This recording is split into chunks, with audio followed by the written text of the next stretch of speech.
Je me souviens que j'ai eu dans les dernières années un coup de téléphone d'une maman que j'avais suivie moi-même en orthophonie. Ça a été un grand coup parce que c'est à ce moment-là qu'on s'aperçoit à quel point on a fait une longue carrière.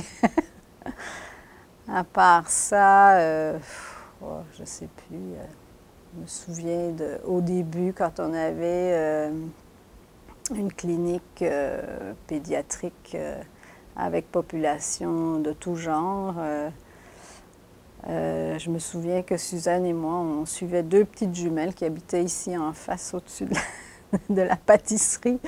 Et ces deux jumelles-là, en fait, une des deux jumelles est devenue la gardienne de ma propre fille par la suite. Alors ça, c'était aussi une petite anecdote assez rigolote.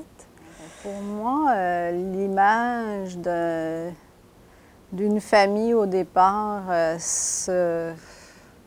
vient tout de suite se profiler parce que pour moi, c'était une grande famille qui s'est élargie tellement que pour finir, on perd un petit peu cette notion-là. Mais je pense que dans le fin fond, je pense que je garde encore cette image-là, même si ça éclate, les structures ont un petit peu éclaté, comme en fait l'image des familles actuelles. Ça pourrait se comparer avec ça.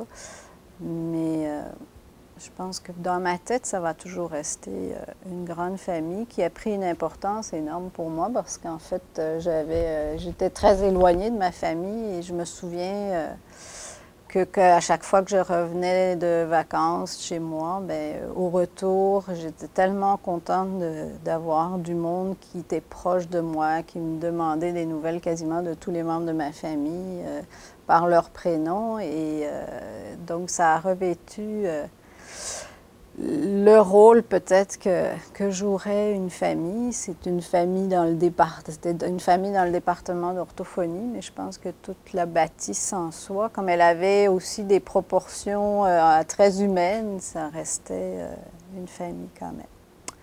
Donc ce serait vraiment ces sentiments-là que je vais emporter avec moi.